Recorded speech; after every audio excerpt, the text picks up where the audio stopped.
Salut Yann. Salut Tarek. Donc tu inaugures le podcast Paris ton quart, c'est un peu normal. Hein. On vit la même aventure avec le magazine depuis 2010. Et pour nos auditeurs, on se connaît aussi depuis l'époque de Paris ton quart. Donc c'est pour ça qu'on va pouvoir parler de tes débuts, mais aussi de Paris ton quart. Donc tu peux nous dire à quel moment et pourquoi tu as commencé à faire des graffitis?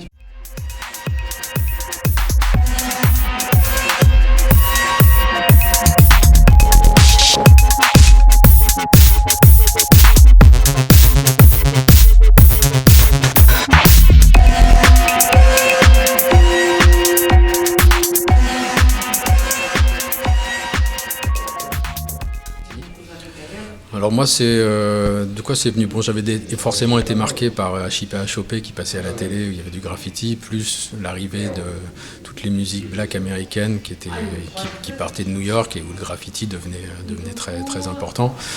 Moi, j'étais pas encore allé aux États-Unis à cette époque-là, donc j'avais pas mis mes yeux en direct sur le truc. Mais en fait, je trouvais ça marrant, je voyais des tags qui commençaient à apparaître, etc. T'avais quel âge à ce moment-là? C'était le collège, je pense que j'étais en 4e ou en 3e. Ouais, donc 13-14 ans, par là. Ouais, voilà, c'est ça. Ouais. Alors après, le premier truc que je fais sur les murs, j'étais un fan, je suis toujours un fan, du groupe Frankie Goes to Hollywood. Et en fait, le premier truc que je fais leur logo, leurs initiales, FGTH, et je crée un logo, un truc que j'aime bien encore, tu vois, je pourrais te montrer. Et donc en fait ça j'en fous partout, tu vois, un peu sur les tables, je bombinette ça sur les murs, voilà, ça reste comme ça. Après à l'époque je faisais un magazine qui s'appelait L'Oursin avec un pote au collège, et on a un gros problème avec une prof de français en fait qui nous poucave parce qu'on faisait des reportages photos truqués au bahut. Et donc c'était une nana qui était censée nous filer des coups de main, et en fait elle nous poignarde dans le dos, enfin bon bref, on a super les nerfs. Donc là, je décide de faire un gros pochoir. Cosson, on aura ta peau, Cosson avec les deux S façon Waffen-SS, tu vois. Et là, j'en fous partout autour du collège, tu vois, partout où elle se garait, tu vois, genre sur les murs, avec mon pote, on fait un truc, mais un truc de sauvage absolu. Ça fait un sproum incroyable, personne ne nous crame, tu vois. Et c'est là que je me dis, putain, c'est quand même gaulerie, tu fais des trucs abusés. Et donc, en fait, tout ce truc-là se mixe avec moi, ma passion pour le rap, tu vois, qui commence à, tu vois, qui vraiment se solidifie. J'écoutais tout, mais j'étais vraiment impressionné, tu vois, par tout ce qui sortait, les trucs des trucs de Red Alert, Marley Marl, tous les trucs qui commençaient à arriver. C'est vraiment le début du rap, là. C'est le début En France, du moins. En France et même aux États-Unis, c'est vraiment le début où ça sort des trucs un peu Sugar Hill Gang, des machins un peu, tu vois, qui sont entre le funk, le disco et des trucs qui sont scancés. Je connaissais déjà les Last Prophets, mais c'était quand même c'était différent. Et donc je me mets là-dedans, puis je rencontre en fait, tu vois, des gens qui commencent à taguer un peu, je vois des trucs. Et puis en fait, mes vrais débuts, je pense c'est en seconde vraiment où je me mets vraiment à taguer, parce que je rencontre plein de gars qui sont dedans, tu vois. Et qui par exemple?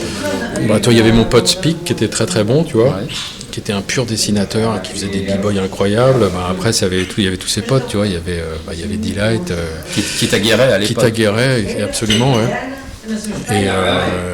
Et plein de mecs comme ça, il y avait 13, il y avait d'autres gars, tu vois.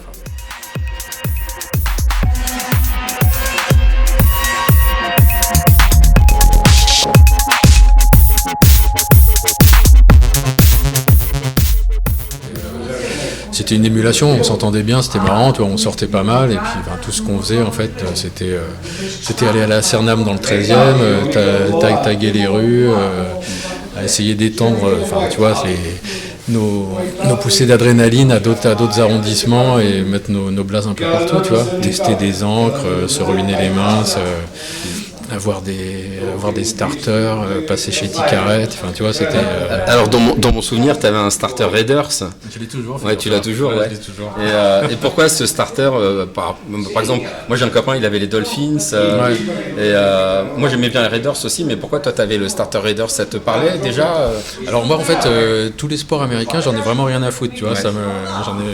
Après, graphiquement, ils ont des trucs assez sympas, et c'est vrai que les Raiders, il y avait un double impact, c'est que comme tu avais beaucoup beaucoup de groupes de la côte ouest, tu vois, de Ice-T, NWA, tu vois, qui pouvaient... donc je voyais ce truc-là sur des photos ou sur des pochettes, je trouvais qu'il était vraiment sympa. Et donc oui, en fait, c'est venu de ça, c'est que en fait, moi j'avais celui où il y avait écrit Raiders dans le dos, j'ai toujours adoré les blousons, il y avait des trucs écrits dans le dos. Donc il y avait un gros Raiders dans le dos, puis leur logo avec le mec avec son bandeau sur l'œil, etc. Bon, je trouvais qu'il était bien péchu. Voilà, c'était vraiment ça. Raiders, je trouve que c'était un nom qui était plutôt réussi. Donc ouais, c'est voilà. Bon, après, il y a la fameuse anecdote dont je parle dans le bouquin où je dis que le starter c'était vraiment bien parce que la texture du tissu le fait glisser entre les mains des flics. Oui, je me rappelle quand je t'avais interviewé pour le livre à l'époque, tu m'avais dit ça. Et en relisant là, parce qu'on est en train de finir la préparation de l'édition anniversaire, en relisant, ça m'a bien fait rire parce que je me rappelle de ce moment-là. Je voulais aussi revenir à tes débuts.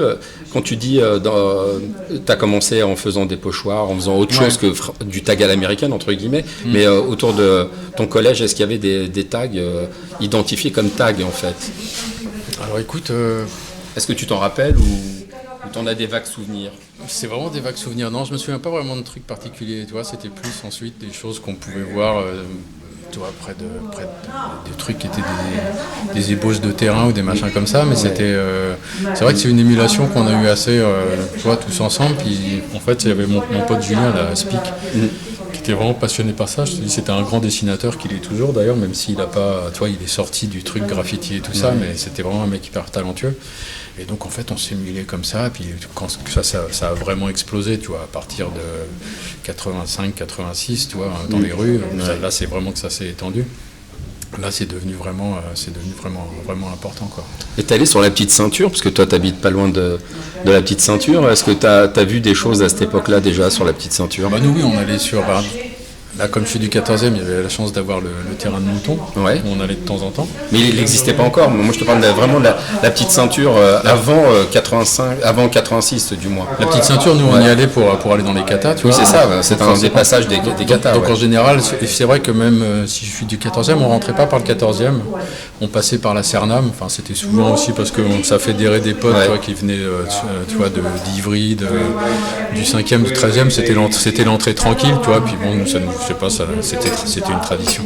Donc oui, la petite ceinture, ça évidemment quand on est dans les katas c'était surtout le soir, mais il y avait tous les murs de la Cernam, notamment quand tu rentrais place Rungis, tu vois, tu as le tunnel à droite et puis à gauche tu avais les bâtiments et tu avais des murs des bâtiments où tu pouvais peindre à peu près tranquillement tant que tu voulais, tant que les gendarmes qui habitent au-dessus. Oui, parce qu'il y a une cité de gendarmes à côté. Tu as la cité de gendarmes au-dessus et de temps en temps, je pense que c'est eux qui appelaient les keufs, parce que les mecs de la Cernam, soit il y avait personne, soit ils en avaient rien à foutre, tu vois, comme on n'avait pas d'activité criminels autres que de foutre de la peinture sur leur mur, ça allait, quoi. Fumer des joints sûrement et boire des bières, mais ça cassait pas trois pattes à un canard.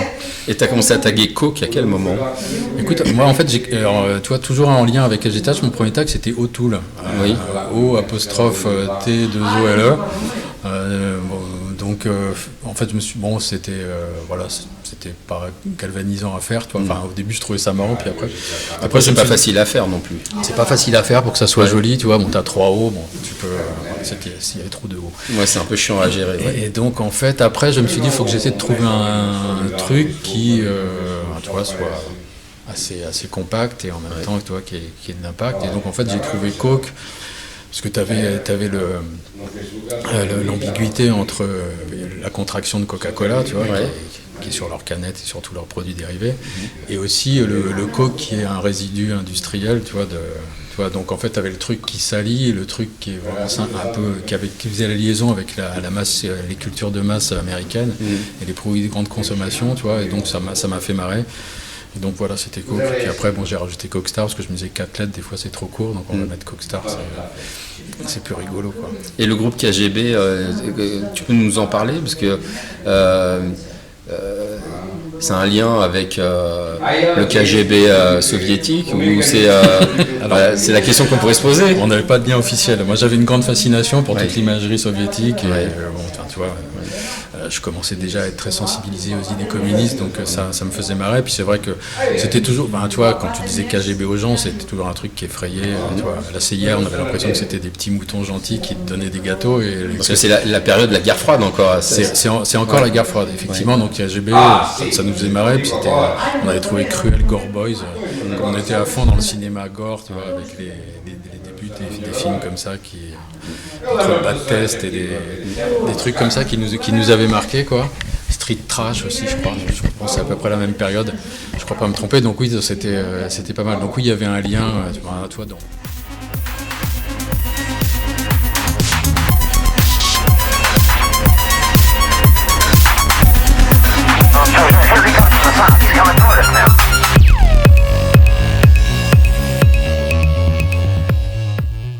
soviétique. Et alors toi tu le crémais avec qui et qui était, qui participait à ce groupe? C'est les fameux copains qui étaient avec toi au début? Ouais, c'est ça, c'était 13, c'était Speak, c'était... il y a des mecs, mais j'ai même oublié leur tag, tu vois, il faudra que je te retrouve ça, mais maintenant c'est tellement vieux, tu vois, et puis c'est des gens qui sont restés peut-être moins longtemps là-dedans, tu vois, après t'as la fin du lycée, puis t'as les condamnations des uns et des autres qui font que ça te calme un peu, quoi, mais... C'est vrai parce que beaucoup de gens ne le savent pas trop, mais à cette période, il y a beaucoup de personnes qui commencent à taguer, mais qui arrêtent au bout de 2-3 mois. En fait, il y a plus de gens qui ont tagué qu'on l'imagine. Il y en a un peu moins qui continuent. Et c'est vrai que quand tu regardes la période 85-90, dans chaque groupe, il y a la moitié qui a disparu quasiment dans les 2 ans qui ont suivi leur début. Et toi, en fait, pourquoi tu as continué, en fait, tout simplement? Moi, j'ai continué, je pense que j'étais pas le plus acharné, tu vois, qui existait, hein, mais moi, c'était vraiment l'adrénaline, tu vois, c'était le truc qui me branchait, c'était essayer d'avoir un style le plus efficace possible. Alors, c'est vrai que je pense un de mes talons d'Achille, c'est que en fait je taguais un peu à la bombe, mais j'étais plutôt sur les trucs de marqueurs. J'adorais les gros marqueurs Onyx, tu vois, qui sont arrivés, qui étaient là avant les Posca et tout ça, là, les trucs très larges qui devaient avoir des mèches de, je sais pas, 2 cm, un truc comme ça. C'était les gros trucs qui puaient la mort, là. Mais puis après il y a eu les marques japonaises, toi, qui sont arrivées, mais ouais, c'était ça. Puis on était quand même, tu vois, sur... là, c'était principalement banlieue sud et, tu vois, et rive gauche de Paris. C'était comme une ambiance assez joviale, tu vois, sur les trucs. Tu vois, en soirée, tu reconnaissais les mecs parce qu'ils avaient les mains dégueulasses ou qu'ils avaient des taches, tu vois, qui valaient bien dire ce qu'ils voulaient dire, tu vois, par rapport à leurs activités quand ils étaient dans la rue. Donc ouais, non, c'était marrant, quoi. Et au début de notre entretien, tu nous dis que dans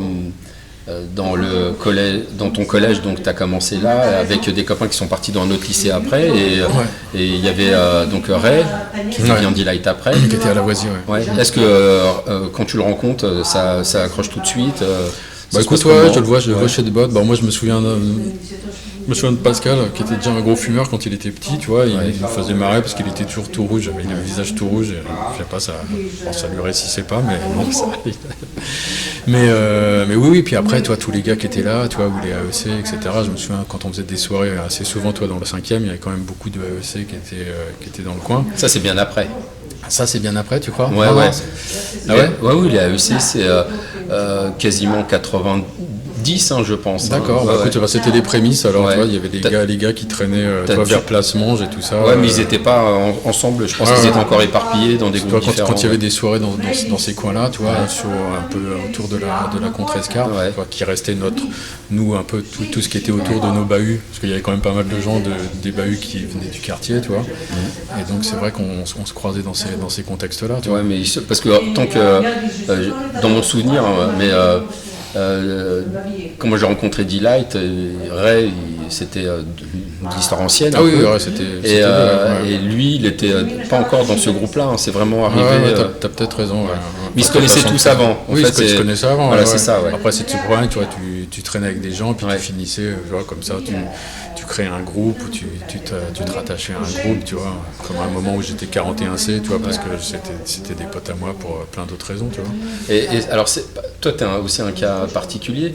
C'est très tôt aussi, tu commences à t'investir dans le hip-hop à travers la musique. Et tu as cette envie Parce que quand je t'ai rencontré, tu travailles. Alors, je sais pas si tu étais producteur, mais travaillé avec un groupe de rap du 13e ou de la banlieue sud, il me semble. Quand je faisais des trucs un peu avec Département E. Oui, c'est ça, avec Département E. Mais est-ce que les Départements, ils étaient 41-7. Oui, c'est ça, ouais. C'était leur groupe de musique. Et en fait, très tôt, est-ce que le graffiti t'a donné plus envie de faire du hip-hop à travers la musique plutôt qu'à travers le graphe, parce que tu t'es affirmé plutôt dans la musique assez vite. Ouais. Moi, par rapport au graffiti, je suis vraiment une bille absolue en dessin. Je suis incapable de faire un truc convenable sans passer 9 heures dessus. Tu vois, si je dois te faire un b-boy avec des grosses baskets, tu vois, à l'époque, j'ai bien vu que c'était pas pour toi. C'était pas pour moi, ou alors c'était vraiment beaucoup de sueur et j'avais pas pas le temps, je pense, et ni peut-être l'organisation du cerveau pour ça. Donc moi, j'étais surtout dans le tag, tu vois, dans faire des trucs, et puis c'est vrai qu'au final, tu vois, à force de te taper, quand tu te fais condamner quand t'es mineur, bon, ben, c'est pas très grave, tu vois. Souvent, si tes parents ils ont une assurance, même les amendes, ça c'est payé par l'assurance, comme ils sont responsables de toi.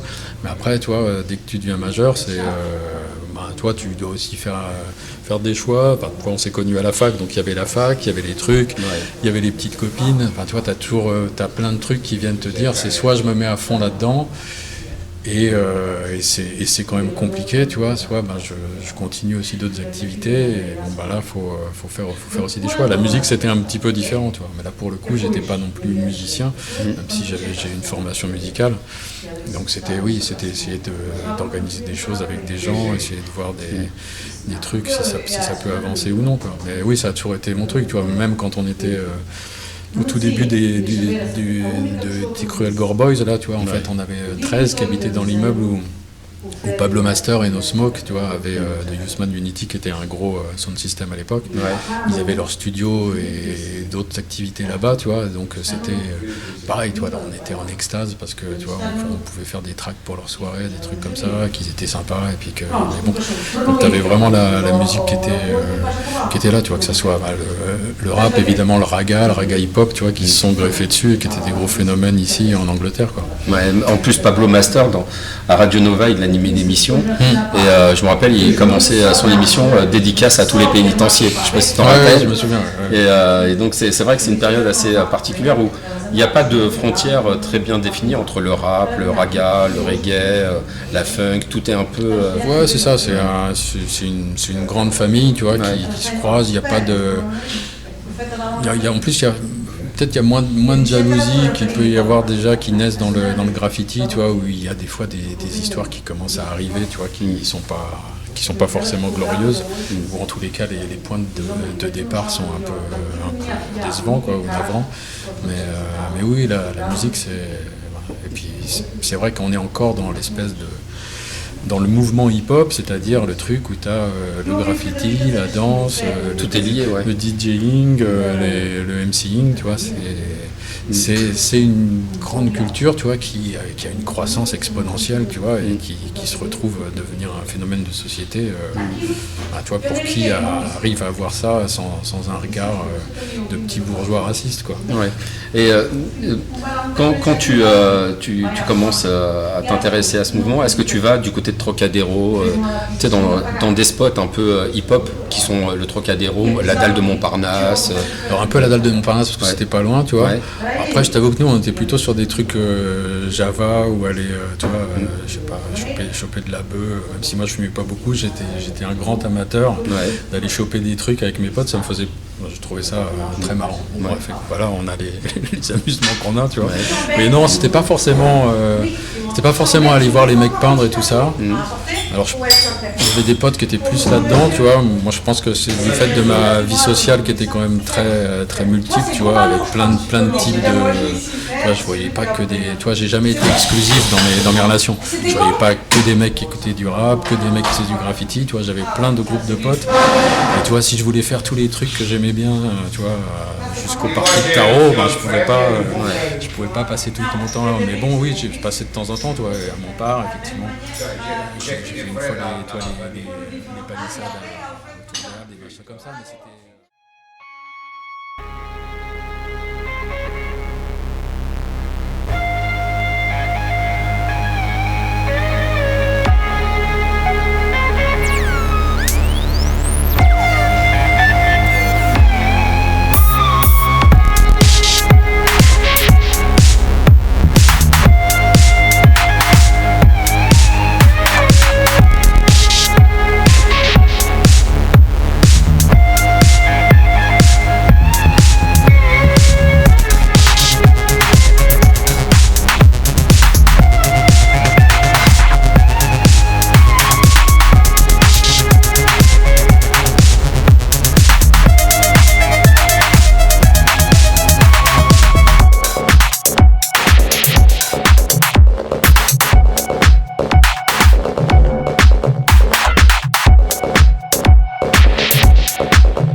quand on regarde a posteriori l'histoire du mouvement graffiti, le graffiti est aussi lié à des endroits. Est-ce que toi, tu avais à cette époque envie d'aller à New York, aller à Londres, dans les villes qui symbolisaient aussi le graffiti? Alors ouais, moi j'ai une passion pour le Royaume-Uni, donc dès que j'ai pu aller à Londres, d'une façon ou d'une autre, j'y suis allé.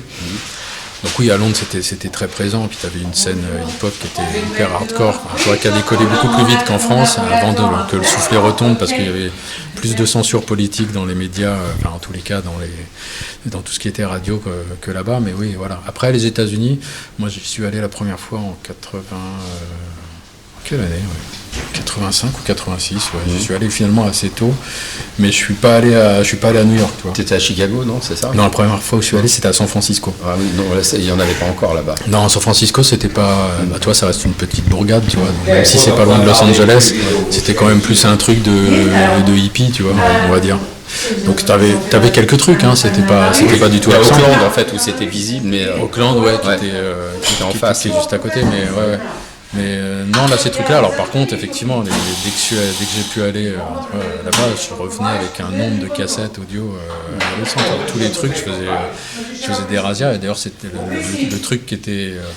c'était entre l'amusement et le truc choquant, c'est que moi, en petit blanc, tu vois, qui me pointait chez les disquaires, quand à la caisse, j'avais mes piles de cassettes de rap ou de musique black, les mecs étaient en syntaxe erreur, quand même. C'est vrai que, j'ouvre une parenthèse pour nos auditeurs, tu as une collection de cassettes audio qui est assez exceptionnelle, et tu as d'une certaine manière un peu toute l'histoire du rap à travers ces cassettes audio, quoi. Si on regarde bien, on peut suivre la carrière de beaucoup de groupes en regardant tes cassettes. Ouais, c'est clair, j'ai des intégrales, tu vois. C'est un peu ton dada, en fait, le rap. Dès cette période, quand même. Ah bah le rap, déjà, ouais. Bah là, en fait, puis surtout, en fait, t'avais accès, même si les Fnac, toi, t'avais le système Fnac Import, il y avait des vendeurs qui faisaient super bien leur boulot, tu vois, notamment à la Fnac Montparnasse, qui à l'époque était, tu vois, une source inépuisable de disques, tu vois, alors t'avais d'autres disquaires à côté qui en vendaient un peu, genre un truc qui s'appelait Clémentine, plus, je sais plus comment ça s'appelait, US Import ou Montparnasse Import, je sais plus, qui était sous la dalle de Montparnasse. Donc oui, tu pouvais choper plein de trucs, alors tu pouvais pas encore à l'époque, tu vois, t'écouter, il y avait moins, tu vois, et puis après, pouvait se passer chez LTD ou Urban, où des DJ pouvaient te passer les disques, ou comme ça pouvait se passer chez des disquaires en Angleterre, c'était moins traditionnel en France. Mais ouais, c'était dès que j'ai pu, tu vois, t'étais là à regarder les cassettes, voir ce qu'il y avait, la tronche des cassettes, quel label c'était, enfin tu vois, il y avait des choses importantes comme ça. Et puis j'avais la chance d'avoir un pote qui était kleptomane et qui en fait, pour assouvir ces trucs-là, tu lui faisais des listes de cassettes ou d'autres choses si les gens voulaient des bouquins, un truc comme ça, et qui vidait les rayons de la Fnac dans des quantités malade, et donc voilà, ça permettait qu'il assouvisse sa maladie, et nous, ça, voilà.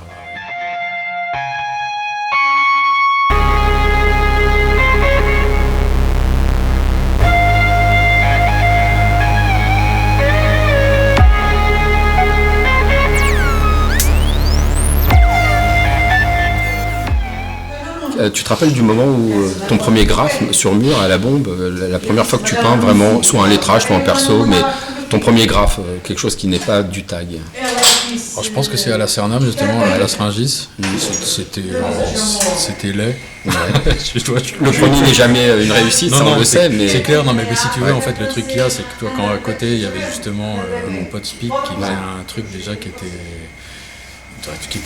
propre, qui était efficace, toi, avec des lettrages. Moi, pour les proportions, j'ai du mal à les faire sur feuille, je peux faire un truc clean, mais après, ensuite, les reproduire sur un mur en plus grand, je peux pas, tu vois. Donc, c'est la spécificité du graffiti. Voilà, donc j'ai très vite arrêté, tu vois, c'était pas pour moi, tu vois, faire un foutre mon tag partout, avec des styles divers, ça, tu vois, au fil du temps, ça a été.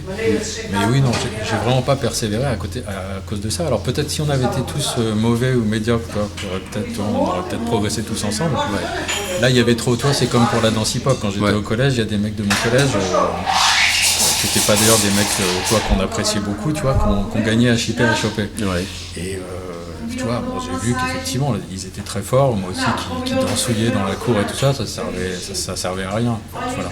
Donc pour le graffiti, ça a été un peu pareil, tu vois, je me suis contenté, tu vois, de faire le mieux possible mon tag et puis de laisser tu vois, les murs aux gars qui voilà. Après tu pouvais me demander de faire des remplissages ou des outlines, tu vois, sans que je ruine tout, mais c'était quand même plus sérieux pour pas gâcher et de la peinture et de la surface de mur. Alors dans mon collège, moi, danser le Smurf, c'était interdit, on risquait des heures de colle. Est-ce que c'était la même chose dans le tien? Alors dans le mien, non, c'était... j'ai l'impression qu'ils s'en savaient. On faisait énormément de conneries dans mon collège. Tu vois, même si c'était un collège du 14e, il y avait une tradition de conneries industrielles, tu vois. Tu vois, on a pu faire tomber des tables par les fenêtres, enfin des machins qui... Aujourd'hui, peut-être seraient dans des feux verts. Il y avait des gars qui ont quand même été dans la chaufferie pour couper le système de chauffage avec des scies à métaux. Donc, tu vois, il y avait une sorte d'émulation de n'importe quoi. Donc, je pense que le collège a vu cette arrivée du breakdance dans les cours. Tu vois, quand les mecs dansaient dans les cours, ils faisaient pas partie de ceux qui faisaient des bêtises, qui faisaient des bêtises ailleurs. Tu vois, en plus, on avait une cour à 2 niveaux. Et tu vois, pour te dire, à l'époque, il y avait une boutique qui s'appelait Prénatal. Et en fait, ces réserves données sur la cour du collège. Et il y avait ces fameuses briquettes en verre là, tu sais, qui permettent. Et donc, une de nos grandes passions, c'était de casser ces trucs-là. Et bon, malheureusement, ça tombait pas dans le magasin, je te rassure, mais ça tombait dans la réserve. On n'en savait rien du tout, tu vois. Mais bon, voilà. Donc, si tu veux, quand ces trucs-là, la danse hip-hop est arrivée, c'est vrai que ça a canalisé un certain nombre de gens, au moins pendant les récrés, tu vois, ce qui était quand même en général le moment où tu pouvais te regrouper pour faire des conneries. Là, on dansait, où il y en a un certain nombre qui dansaient. Ouais. Et les tags, il y en avait dans ton collège? Dans les couloirs, ou sur les tables, ou sur les murs? Non, c'était des graffitis classiques, tu vois, genre machin est un con. Le prof est une ordure, des trucs comme ça. Genre, mais il n'y avait pas de tag encore? Non. Enfin, s'il y avait des trucs, je les identifiais pas comme ça. Ouais. Et ouais, non, c'était pas... franchement, ça m'a pas marqué, tu vois. Et après, dans ton lycée? Après, écoute, première année de lycée, à H4, il y avait des trucs, mais pas... Après, le truc qu'il y a, c'était comme c'était l'année des grandes manifestations contre la loi de Vaquet. Oui, tu avais de Vaquet, donc là, après, des trucs comme ça. Ouais. Donc des gens, tu vois... qui n'étaient pas forcément de ton lycée venaient, donc là les trucs ont commencé à arriver, et puis c'est vrai que nous on se servait aussi beaucoup quand il y avait les grosses manifs, avec la masse, tu vois, c'était l'époque où on en profitait pour taguer dans les rues, pour taguer dans les rues, tu vois, dans le sillage des manifs, sur le côté des manifs, on participait aux manifs parce qu'on voulait participer aux manifs, mais on en profitait aussi pour poser des tags un peu partout. Oui, ça on veut peut-être le rappeler à nos auditeurs qui ne connaissent pas cette période. En 86, donc il y a un projet de loi qui s'appelle projet de Vaquet, qui était une sorte de privatisation un peu de l'université, d'une certaine manière. Et il y a eu des grandes manifestations. Là, il y a eu, au grand moment, au pic des manifestations, il y a eu 1,5 million de personnes dans les rues quand même. Et beaucoup de personnes dont je faisais partie, mais toi, pareillement. On avait beaucoup de copains, on en profitait pour taguer partout dans la rue. En fait, il y avait tellement de monde que... Ah oui, c'était tellement énorme. Et puis, les techniques policières étaient un peu différentes d'aujourd'hui. Il n'y avait pas de CRS, quasiment pas. Ils intervenaient vraiment quand il y avait des gros problèmes. Mais... Ils étaient dans les extrémités de la manifestation. Voilà, c'est ça. Il y avait plus de problèmes avec les fachos ou les skinheads qui venaient essayer de taper. Exactement. Voilà, mais sinon, sur tout le long de la manifestation, il y avait des tags, des stickers, c'était assez marrant. Moi, dans mon lycée, il y avait beaucoup de tags et il y avait même des graphes quasiment à l'intérieur. Donc c'était assez étonnant. Quand tu arrives donc pas ta première année. Quand je suis à Montagne, là pour le coup, il y a beaucoup plus de trucs. Il y a des graphes. Et comment tu... Et puis bon, c'est pareil, tu vois. Tu les connais, ceux qui... Typiquement à Henri IV et tout ça, on a tagué, on s'est mis à taguer. Oui. Il y avait des trucs là. Moi, je me souviens, le mec en fait qui posait le plus de trucs sur les murs, quand je suis arrivé là-bas, c'était un mec qui faisait le logo de Metallica. Ah d'accord. Il foutait des Metallica partout et moi, une de mes grandes joies, il les faisait plutôt pas mal. Ouais. Je reprenais aussi la fin de la typo et je mettais Metallica K, tu vois. Ouais. Je rajoutais un K. Bon, ça c'est ta pointe d'humour. Oui, légendaire. Oui, scatologique, mais bon, voilà. Bon, c'était juste pour le faire chier, c'était pas méchant, mais moi ça me faisait marrer. Mais oui, c'est là où on s'est mis à taguer. Après, effectivement, ça a pris des proportions exponentielles dans ce bahut-là, comme ensuite à Montaigne, et puis dans tous les bahuts, tu vois. Et quand tu arrives, tu identifies des personnes que tu connaissais pas, qui taguaient dans ton lycée et qui maintenant sont là ou qui ont un peu marqué cette période? Ouais, surtout à Montagne. Ouais. Mais bon, là, c'était passé, tu vois, en peu de temps, tu vois, c'était passé à autre chose. Et puis, c'était aussi un autre type de lycée, tu vois. Ouais. Henri IV, c'est un peu plus prout-prout niveau lycée, tu vois. Il y a un collège normal, enfin, il y avait un collège normal, et puis après, il faisait quand même beaucoup d'écrémage. Mais ouais, Montaigne, c'était plus... puis à Montaigne, en fait, tu avais aussi la possibilité de traîner devant le bahut, alors que l'environnement de Henri IV, toi, permet moins de se fédérer. C'est des monuments historiques un peu partout autour. Donc c'est des monuments historiques un peu partout. Enfin, toi, il n'y a pas vraiment pas de rade à côté, donc toi, tu restes pas vraiment là. Puis la rue est assez passante, tu as des bus et tout, donc c'est pas le truc que tu peux traîner dans la rue. Là-bas où j'étais, la rue était quand même plus large, plus tranquille pour être d'un côté ou de l'autre, ou au Luxembourg, sur les bords des grilles du Luxembourg. Donc là, en fait, ça fédérait plein de gens qui venaient, notamment le samedi midi, où il y avait plein de mecs qui venaient pour te récupérer ou autre, pour aller taguer ou aller faire je ne sais quoi, quand les connards du GUD d'Assas à côté venaient pas faire des descentes où il y avait des batailles rangées, quoi. Alors on va un peu sauter un peu dans le temps. Donc tu as ton bac, tu te retrouves à la fac et tu continues toujours à taguer. Et là, tu es à Tolbiac en première année. Tu connaissais le 13e vu que tu connaissais les gars du 41C, département E déjà à l'époque. Ouais, je pense que c'est arrivé... c'est au même moment à peu près. C'est arrivé à ce moment-là à peu près. C'est vrai que j'en ai connu encore plus justement au début de la fac, puisque j'avais des potes qui les connaissaient bien. Ouais. Donc en fait ça c'est vraiment... Sinon avant on se croisait comme ça, tu vois. Mais ça s'est solidifié à Tolbiac, quoi. Et tu continues toujours à taguer à cette période, c'est pas parce que... c'est pas parce que tu te retrouvais à la fac en histoire que tu t'arrêtes en fait. Ouais, non, toujours. Tu vois, c'était machin, tu avais toujours un marqueur sur toi. C'était... Et alors, on peut raconter un peu notre rencontre. Tu veux la raconter comment parce qu'on se rencontre à ce moment-là, en première année de fac. On était ensemble en histoire moderne. Et tu te rappelles de notre première rencontre? C'était dans un amphi, c'est ça? Non, c'était en TD, tu avais fait un exposé sur Cromwell.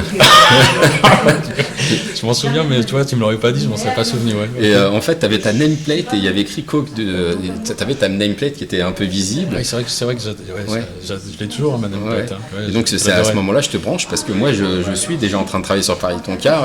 Et j'arrive à la fac, je m'attendais pas à trouver des gens qui taguent en fait. Et, oui, c'est parce que moi j'arrive de la banlieue sud, de Malakoff, et en arrivant dans le 13e, il y avait des tags, c'était vraiment très, très, très visible. Dans le 13e, c'était un très gros spot, mais j'imaginais pas qu'à Tolbiac, mais en fait, si, il y avait beaucoup de gens qui taguaient à Tolbiac. Il y avait YouBoy, il y avait Drone, il y avait beaucoup de monde en fait, et on s'est retrouvés dans le même cours. Et et toi, tu t'attendais à trouver autant de taggeurs aussi à la fac? Alors je t'avoue, je n'avais pas d'attente particulière.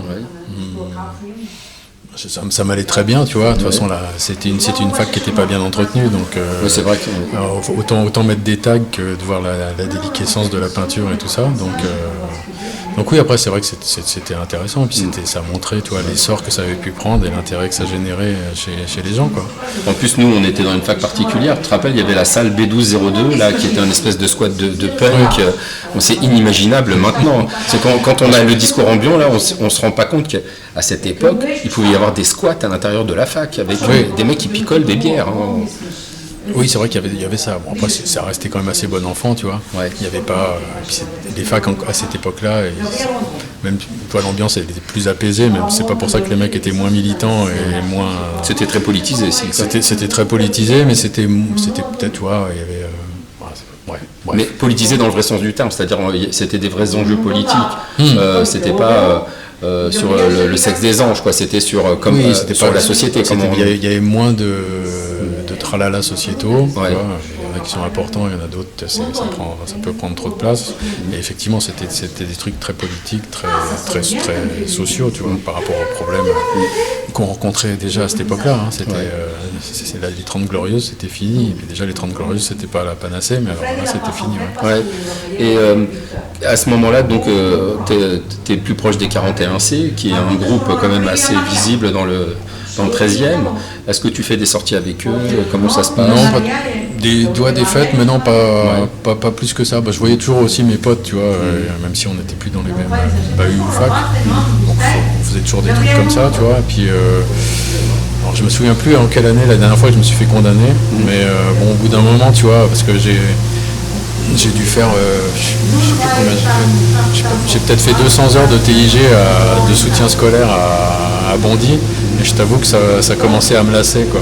Non pas que j'aimais pas Bondy, tu vois, je trouvais ça, les gamins étaient attachants, tu vois. Mais bon, tu vois, les sorties commençaient un petit peu à devenir plus erratiques. C'était moins le planning. Le planning absolu, puis tu vois, tu as aussi les petites copines qui rentrent en jeu et tout ça, donc tu as une vie un peu moins